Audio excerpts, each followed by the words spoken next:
Hi, Simon. Hey Lisa, how are How you you? doing? I'm Good. doing great. What have you been? Overlapping. It's fine. What have you been up to?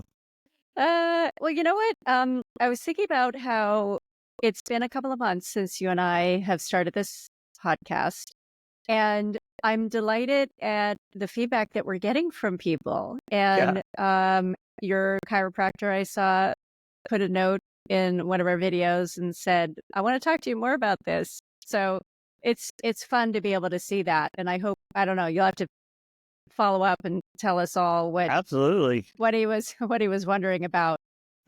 Um, yeah. I saw him on Thursday. I think I really made his day because I said I played pickleball last weekend, Oh, and he is a huge pickleball player, and so he's just like all excited that I'm actually doing pickleball, and where so. where are you doing it?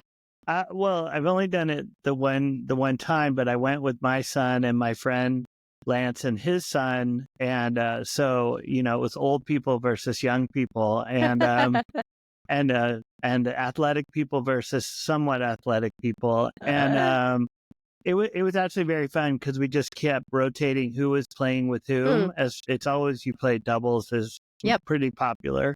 yep. And it wasn't Near that your house? complicated. No, a college nearby that has Okay. lit courts, but we actually went in the day. We ended up we played almost 9 games, I think, Oh my in a God. row. Yeah, How without long did that take? an hour and 45 minutes or so. Okay. Huh. Especially when you're bad, it goes pretty quick.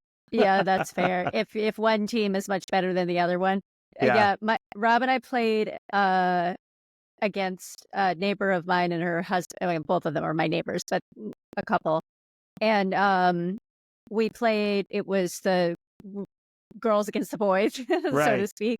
And we were thinking like, oh, let's rotate. But then she and I kept losing, and we were like, no, we're gonna redeem ourselves. But we just did, especially with Rob's height too. It's All like he right. definitely has an advantage, but it was fun. And it was. I think we had the court for an hour, and I want to say we played 4 games. Yeah, But that's great. so fun, you I know. mean, yeah, my friend's son, he's a basketball guy. He plays basketball and played in college, not for pro, but just, as fun. And he still plays it now. And Ian is a golfer and Hmm. athletic. And watching the two of them is like watching people who really have, a sense of style, right?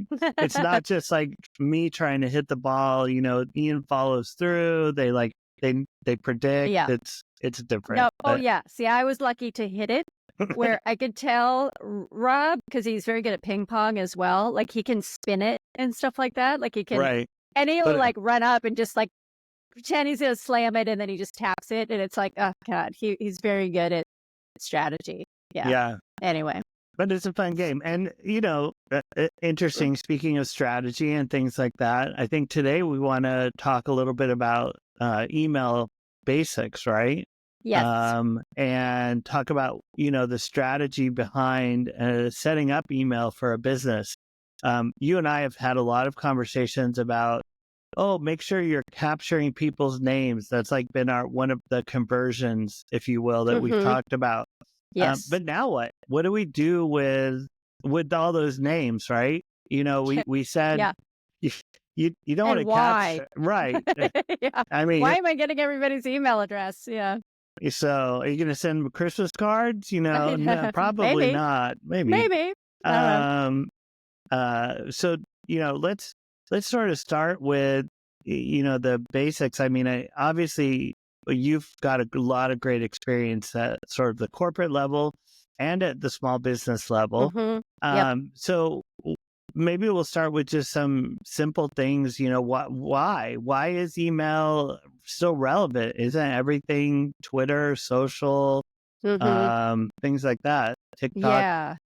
Um, one thing that you and I have not talked about is the concept of um, owned versus earned Hmm. media. And this is Okay. something that is you, while you don't own these people per se, you own that relationship that these people have willfully given Right. you their email address And so therefore they have given you permission to have a conversation with them that could be a little bit more intimate than an ad, which is like paid or that's not even or owned or earned. What is that? Paid. I guess it's a Paid. third one. Yeah. Yeah. So owned is that first party one. Earned is organic social media. So it's something where people are willfully following you and you have a conversation with them and it's like you have earned their, Respect. follow. Respect. Yeah. Yeah, exactly. So that's kind of one thing that I think we should talk about outright. The other thing that I think is important is there are different reasons why you might want to do it. And at a high level, one might be there's something that you're going to launch, and it is almost like it's a very good mechanism for a waiting list. And so it Right. helps you say like, okay, I'm going to hit the ground running. I have these people that are interested in my product or service, and then I can tell them when it is available. And then, from there on, you can engage with them. So that's kind of one really helpful use case. And then the other one that comes to mind are, you and I have talked about this in previous episodes, where you offer them something that they are willing to give their email address to you for, like an Right. ebook or something else, maybe a free consultation. In exchange, you have their email address and you can continue to communicate with these people, hopefully to bring them along further to then want to purchase your product or service. So There's other things, but those are kind of high level. So it sounds like what you describe is email can be used across the funnel, right? So you said at the Definitely. top, awareness, right? You capture names to sort of start to build the funnel until your product launches. And so how do you can you summarize like key benefits of email versus like paid media or social? I mean, versus paid, it is quote free, because it is your time to set up an email campaign. You'd have to think through a strategy, but you're not paying an advertiser, you're not paying a publisher, Google, Facebook, whatever, to market to these people. And again, you have permission to contact them, which that's kind of a key benefit. And what else? Yeah, it kind of just gives you a little bit more control. Like you're the one you can decide when you want to send these emails. You can create it where it's automated when somebody does something in particular. Let's say the first time somebody purchases something, you can send a series of emails that it's like, oh, thanks, welcome aboard, and maybe you offer them a 30% discount. I'm just making that up.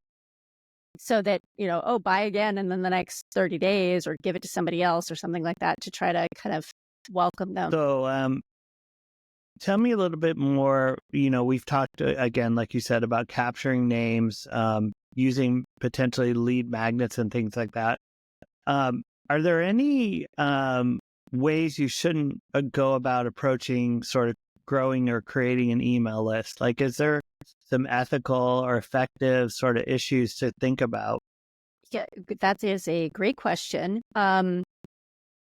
There are services out there where you can literally purchase an email list. And I'm sure you've experienced it yourself, where you're like, I signed up for this one thing, and then all of a sudden I'm getting all these other emails from these other people. What do we call that? What do you mean, spam? Yeah. Okay, spam. yeah. It's like, I didn't ask for this, but somewhere in the terms and conditions, you actually did agree to this. And so it's something that is a little annoying. So I don't recommend people do that. You can, it's not illegal, but it is going to turn people off. It's, they have not asked for this. So, maybe you catch some of them. But to me, I think there's a lot of other strategies you can do to do it a little bit more mindfully, more ethically. I think you mentioned this. Yeah. Earlier you said it's very personalized. It can be intimate. Like you can, in a sense, depending on how sophisticated you want to get to a one-to-one relationship, even in email, right? Definitely. So what happens if your email list isn't maybe as clean as it could be, or, you sort of have a bunch of people that signed up, but 3 years ago and you've never interacted with them, they Yeah. stopped, just first maybe Yeah. let's define some of those terms that we use Yep. to figure that out. Yep. And Yes. So, couple of components with email marketing. So there's obviously there's collecting that person's information. It's called different things in different platforms, but generally speaking, it's a profile or something similar. And it's a little bit different in the B2B world where it might be at the company level. And then it's like, okay, my account is at, IBM or something like that. And then you have all these other contacts that work at IBM and they all wrap up to that main account. That's kind of different. Usually though, in the B2C world, it's Right. a one person, one email address. You can share physical addresses with other people, but the email address is a unique identifier. And so that's kind of one component, is that profile. Then there's the concept of a list. And a best practice is to have all of your contacts or your profiles in one kind of Uber list. So Right. that's just like, this is my email list, period. This is your total, would you say, total Everybody. marketable universe, basically, right? Exactly. Now, that's a very good point, call out, marketable, because some people may have unsubscribed. So those people are not marketable, but they might still be in your email list, but they're not marketable. So you have this one list, but then there's a concept of segments. That's usually the term that is used universally across platforms. And that's where you say, okay, I've got these people that purchased in the last 60 days, and I'm going to make that a segment. And then I've got people who they signed up for a newsletter, and that's another segment. And I have people that, I don't know, bought more than once. I don't know. Like there's all these things that it's their behaviors. It can be something like they opened an email or didn't open an email, or they downloaded an ebook. So you can start to slice and dice these groups of people, and they can be in multiple groups. They don't, Right. It's not mutually exclusive. But having that one main kind of list is the best way to do it. And then you create these segments outside of that they can be static, but usually dynamic, meaning once they fall into a certain criteria, they are in or out of a particular segment. Got it. Then I'm going to go a little bit further. So then there's the emails themselves. There's kind of the anatomy of an email. You have a subject line. So literally when you get an email, it has a subject. Right. There is something that's called preview text, which not all email platforms have this, like Google, Gmail, or is it Apple Mail? Is that what it's called? On the iPhone, for example. Yeah, Whatever that is. Right. So there's a little preview text underneath it. Doesn't show up on all email platforms, meaning the recipient's email platform.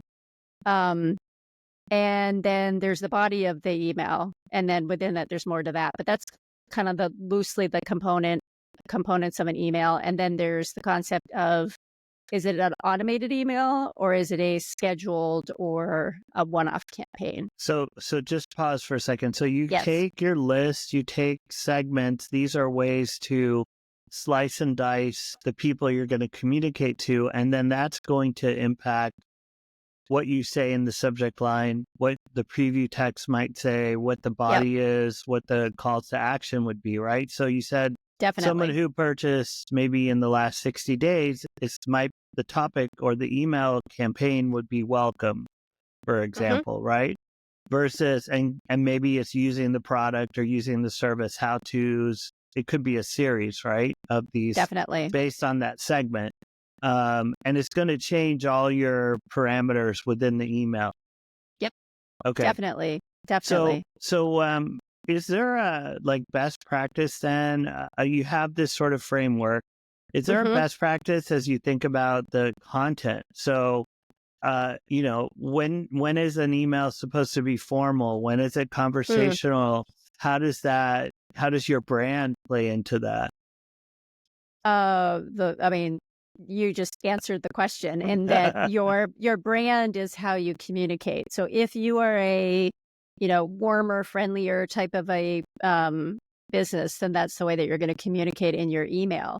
There is something though I would say is how do you decide what kind of email to send. So Mm, you do have to put some thought around that. So it's very common to have what's called a welcome series, and it might just be one, just like welcome, glad you're on board. Here are some things. Again, depends on the business, but maybe there's a series of emails where you send something once a week.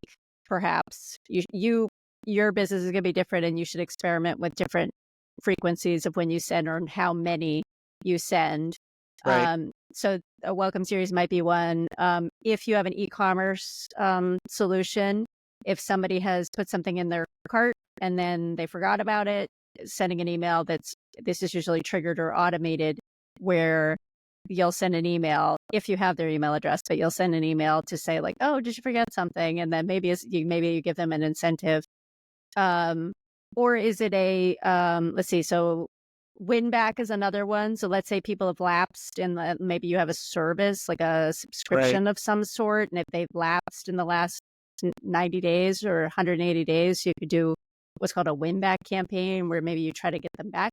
But the most common one I would say is like a newsletter. So you're just trying to engage with usually your customers. They might be prospects, but you're just trying to engage with them. And so providing something of value, whether it is you're just telling them what's going on, it depends on what your business is, but they all should have a purpose. Like having Mm. somebody just like read it and go, that was nice. Which you said that, like, that's not what you want them to do something. So what is it that you're trying to Right. get them to do besides just Right. read it? And just a little like sidebar marketing. Don't put your whole story in your newsletter. Like people scan. So that's the other thing. Little snippets of things are good. Like Mm, just a little taste of it. And if they're interested, they'll click through. If it's a some sort of article, that you put in a blog post on your website, just drive to that. There's no reason to have the whole story there because then they're like, okay, right. that's it.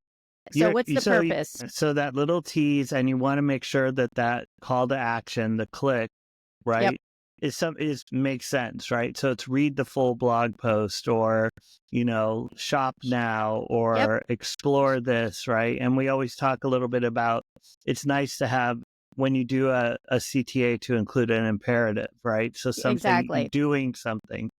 So exactly, okay. exactly. So what about like one more thing about sort of crafting? And again, this is very high level for today's Hmm. conversation, but obviously I have to imagine that people answer a lot of email or look at a lot of email open on their phone now, right? Yep. It's not I gotta wait till I get home to my Commodore 64 computer and check my MS email. DOS. Yeah. Yeah, Dial up the modem. exactly. You've got mail when you get home. Oh, So I know memories, huh? yeah. So do you like in your experience, what percentage are mobile, and what are some of those Mm, tips that you would think about as you think about content and stuff for mobile? yeah. Uh, Again, every business is going to be different, but regardless, as you set up your email, make sure that when you look at it, and all email platforms has this. You look at it. What does it look like on desktop? What does it look like on mobile? Like you have to check that. And it's, as I said, it's going to be different. And probably like iOS versus Android I and and it's client. Go ahead. all of that. It's going to be different. Well, all I was going to say is, it's leading then into how do you know if your emails are successful or not, and getting Right. into how you measure these things because there is a caveat here.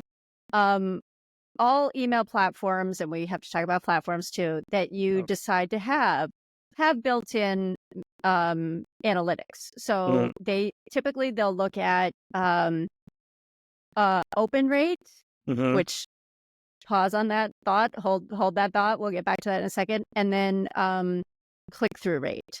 And so an open rate, and there's usually hard numbers too. It'll say, oh, you delivered, I'm just gonna make it up. You delivered A 10,000 million, people. 10,000. Well, I was gonna keep it a little bit more modest. So 10,000 people, this email was delivered to 10,000 people. 9,800 people received it, because sometimes there's things either like the email bounces if it's a bad email address that somebody made something up for you. So there'll be like bounces, and then it'll say like successful deliveries, sometimes it'll say. And then the open rate, although not totally accurate on mobile, and I'll tell you about that in a second, but the open rate is what is. How's your drink? It's good. Nice. That's so funny. And see it for that matter. Sorry. So the open rate reflects how good your subject line is. Because if somebody sees a subject line, if they're not interested in it, they're not going to open the email. So, but if they open the email and then that is enticing, then they click on it, then that's where you see the click-through rate. So that's why you measure both of those. Now, circling back to open rates. Yeah. So on iOS specifically, so iPhone, not even on Macs, just on iPhone, the way that Apple is tracking that, it looks like it's automatically opened. So you can't actually track it. So your results will be inflated. Like it'll be like, oh, look at all these people that upload it. Yeah.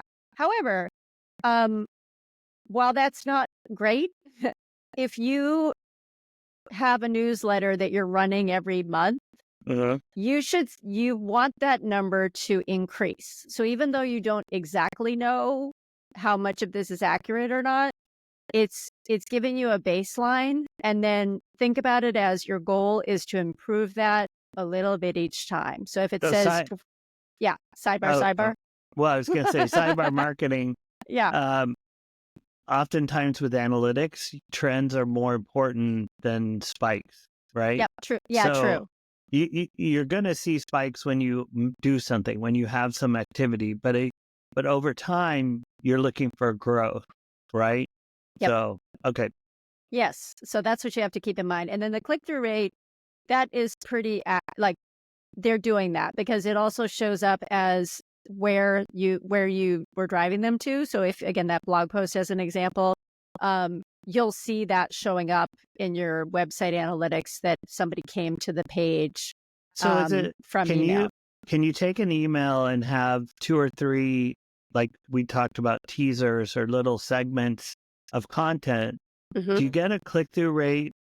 Should you look at click-through rate by each of those CTAs for the whole email as one thing? Like the way it's a very good question. The way that it's measured, it's usually like what that one profile or contact that opened that email clicked. So it doesn't, even if they clicked on multiple things, it's like it's one click. So it won't do it multiple times. Got it. So it's per person per email. For your click-through, but you still might want to know which of those 3 links is performing better. Okay. Definitely. And some platforms are better than others at showing you this is the number 1 clicked button or link.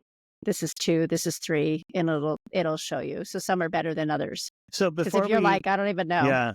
Yeah. Before we get too much into the sort of optimization piece of it, tell us about platforms. Like, tell us like what maybe you're a sole proprietorship. You have a small consulting business versus someone who has. We'll go back to our favorite friend Christina with a gymnastics school, right? And hundreds of clients, right?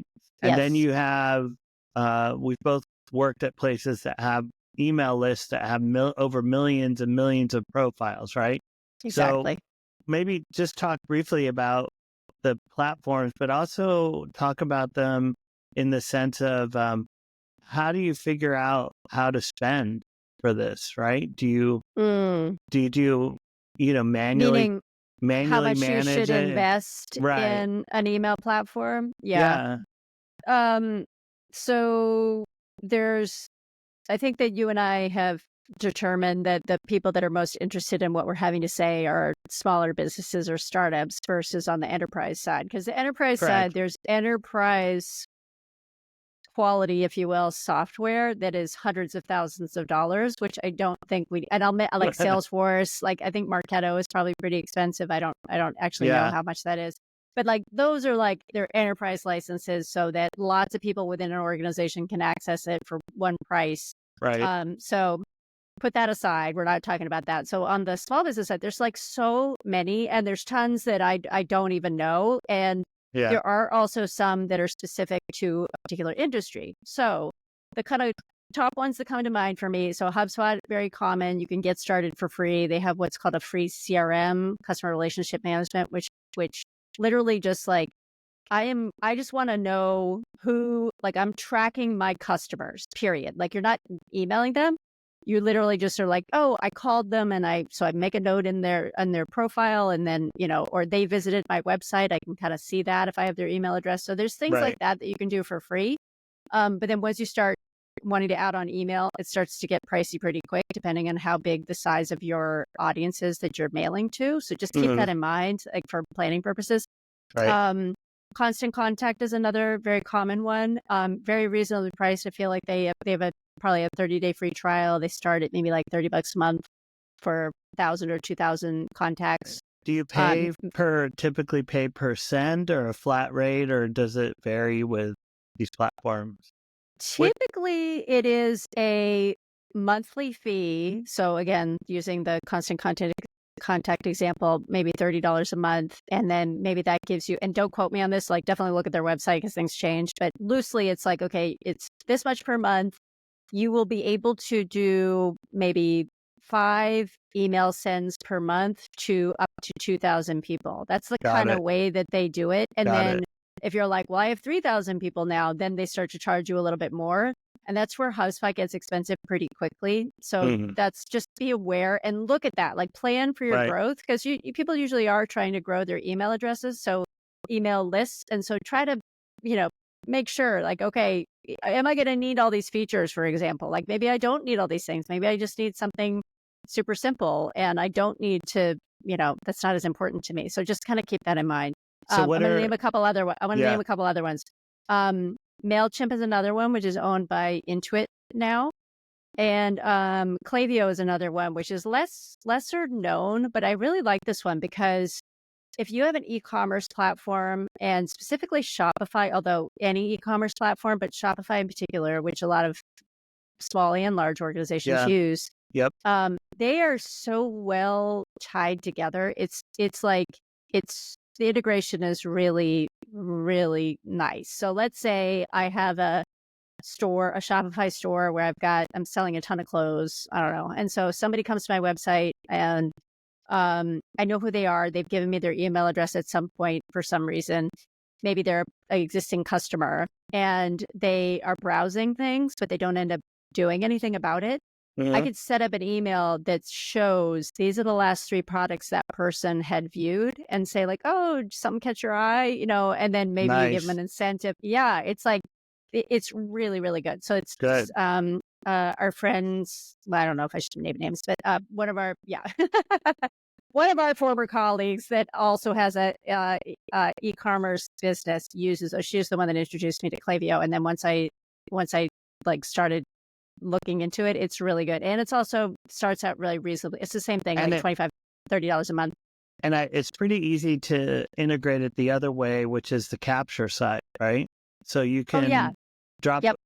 that's the other All piece of people need to these. think about is the email or social platforms where you're actually doing your marketing or mostly your marketing. You need a way to integrate get that name to the email provider, right? To the Yes. And they CRM.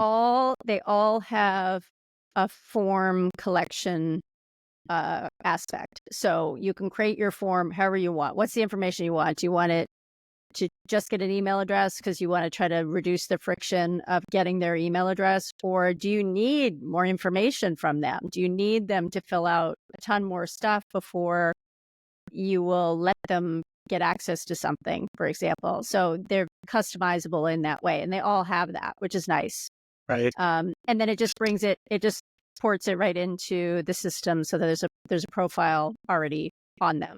So no matter what, it went, there's some value to email, obviously, because Mhm. everyone does it. It's a way to engage with their customer, maintain a relationship, but it can be complicated, right? Especially as you're thinking about scaling and feature sets. Yep. And this is just a plug, but, this is something that Lisa and I can also help with indirectly, for not as part of our podcast. And we know a bunch of people too that are in this space that we can provide some advice for and things like that. So I guess I sort of wanted to make sure I put in you don't have to be overwhelmed when you think about doing this. So, but I think the right approach is, even for a small organization, having a tool that's essentially your CRM to manage all your profiles, to capture that and not just keep them in Excel spreadsheet or in your inbox is a much better approach. There are some definitely cost-effective options there. Absolutely agree. So we have a few more minutes. Why don't you talk about common mistakes that people make with email marketing and some of the ways that maybe also they can look at and improve their email marketing?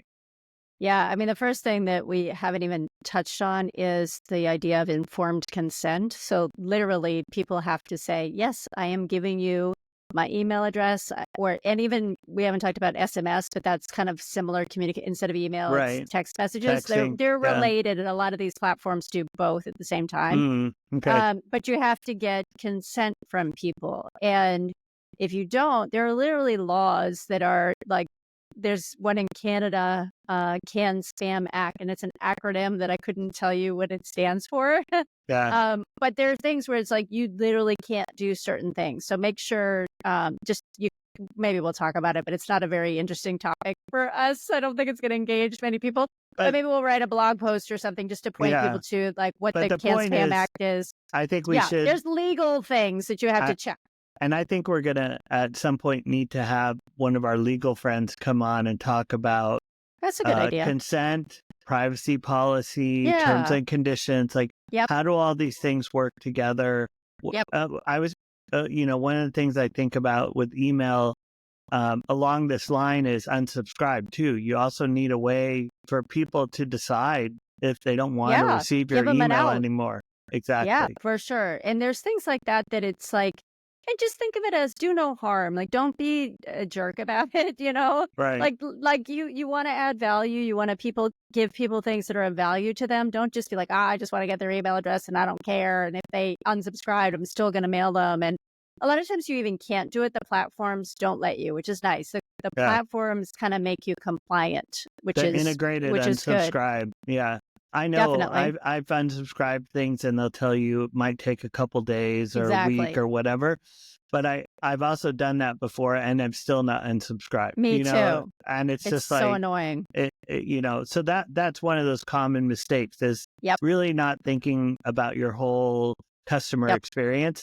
Exactly. I think the other thing that pops in my head, and I'm sure you have stories about this, is getting a million emails from the same organization. Like you sign up for one thing and it's not like they sold it to another company. They just literally are hammering you every day with some, Yeah. I mean, and that's a way to get people to unsubscribe, right? Right. But conversely, one of the things that I see people do is they send one email about, let's say there's an event that's coming up, and they send one email a week before that event, and that's it. They expect to like fill the room. And it's like, you're not going to do that. Like, you have to give people a couple of months notice that this thing is coming up. You promote it way ahead of time. Right. And then, but you can do it in other ways. It's not just like, I'm going to email a person about this one thing all the time. As long as they're not sending that email every day. But if they send it to me 2 weeks before and then the day before, just to remind me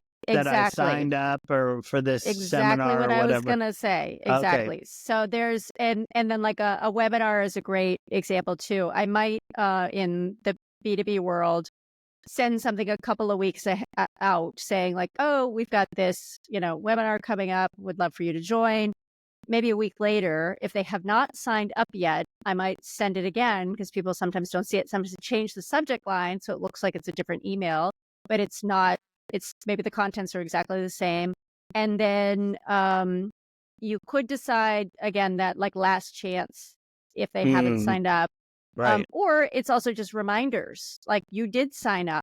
and you probably see like Zoom and whatnot. They have that so it's automated where people Right. are like, oh, 1 day before your thing, and then oh, it's in an hour, and oh, here it is. So sometimes they might do it that way as well, just to have to get the Okay. most engagement. So to me, that's a pitfall though, that people like they think that promoting something once is gonna do the trick, and it doesn't. So quick sidebar marketing. Yeah.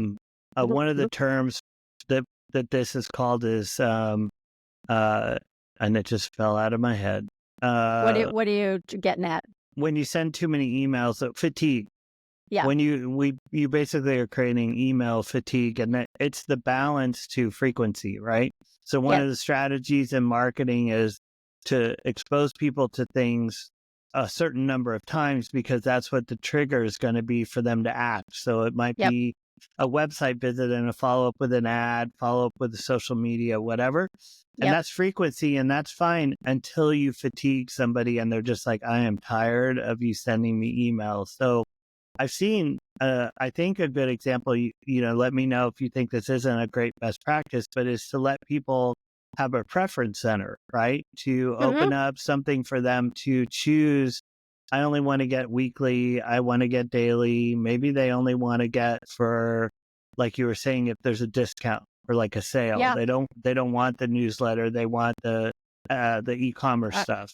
I think it's great. And a lot of the platforms don't have that level of sophistication with the, like, there is a preference center usually, but it tends to be subscribe me or unsubscribe me. Right. Some of them, like HubSpot, I think you create different types of subscriptions. So you might call it, tell me about, news and updates, or only promotional things, or, like you can create separate ones and people can get added or removed to those different things on their preference page. It is definitely a best practice, but it can be hard to implement. And I think one more thing, and maybe this again, when we have a legal conversation, but there are, what we're talking about right now are marketing emails, but there are emails that are exactly functional, operational, and those are, or legal. Privacy policy has changed and you have to notify all your people. Right. So there are some emails that you don't need consent to email people if they are a customer, because they're functional, tactical. It could even be about their order. Maybe it's back ordered or things like that. That's considered operational. Right. Okay. Yep.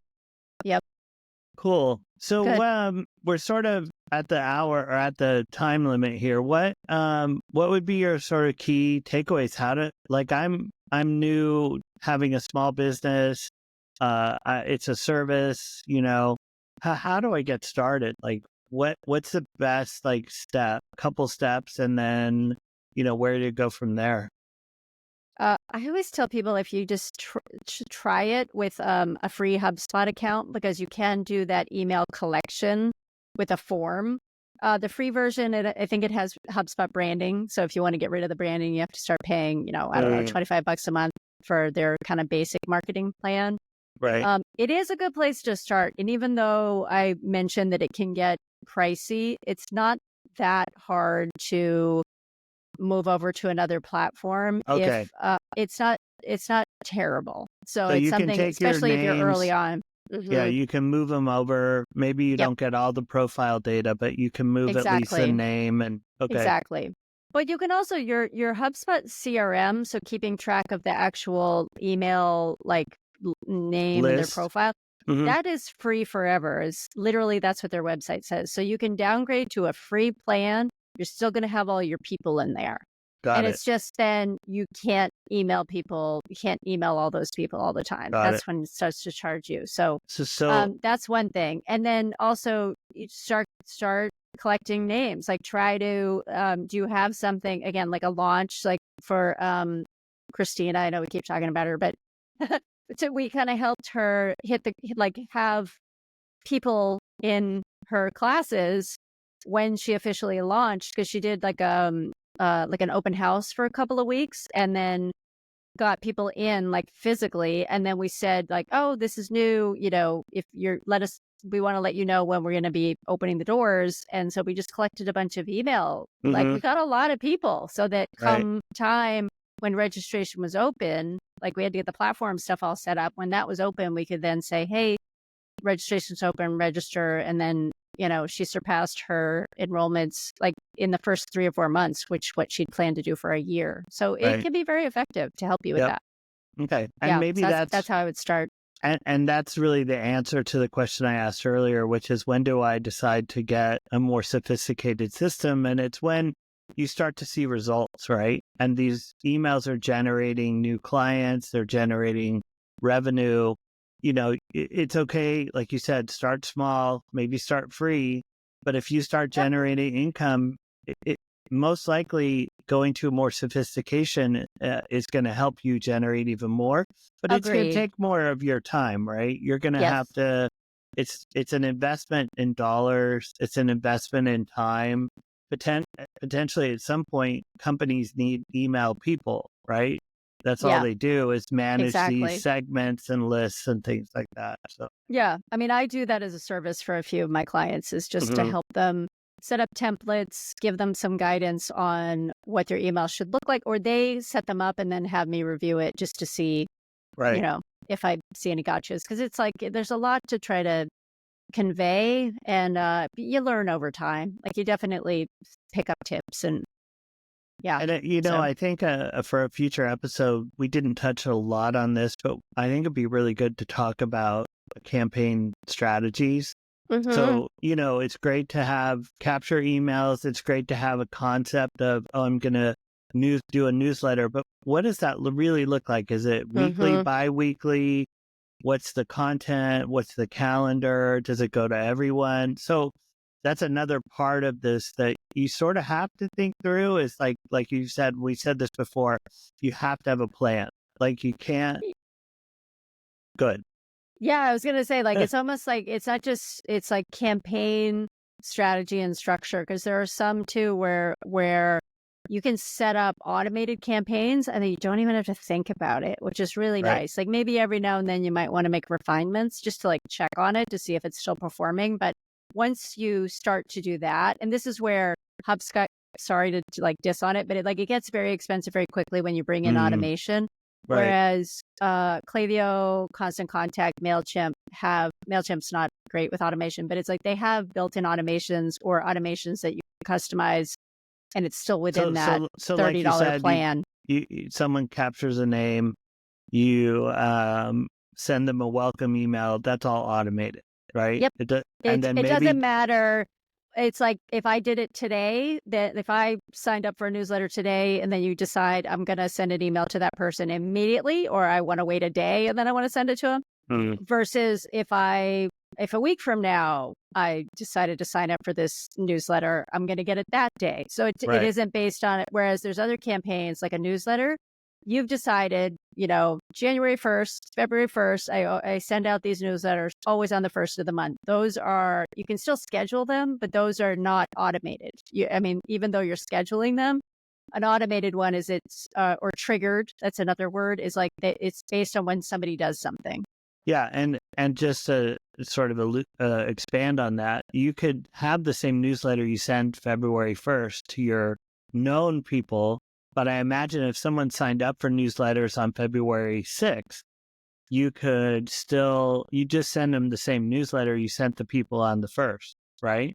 You could, but it's actually not common. That's a very interesting use case. It would be, they would get the next one, but that's a very interesting, you might send them, instead of sending them that, you would send them, thanks for subscribing. So it's more about that.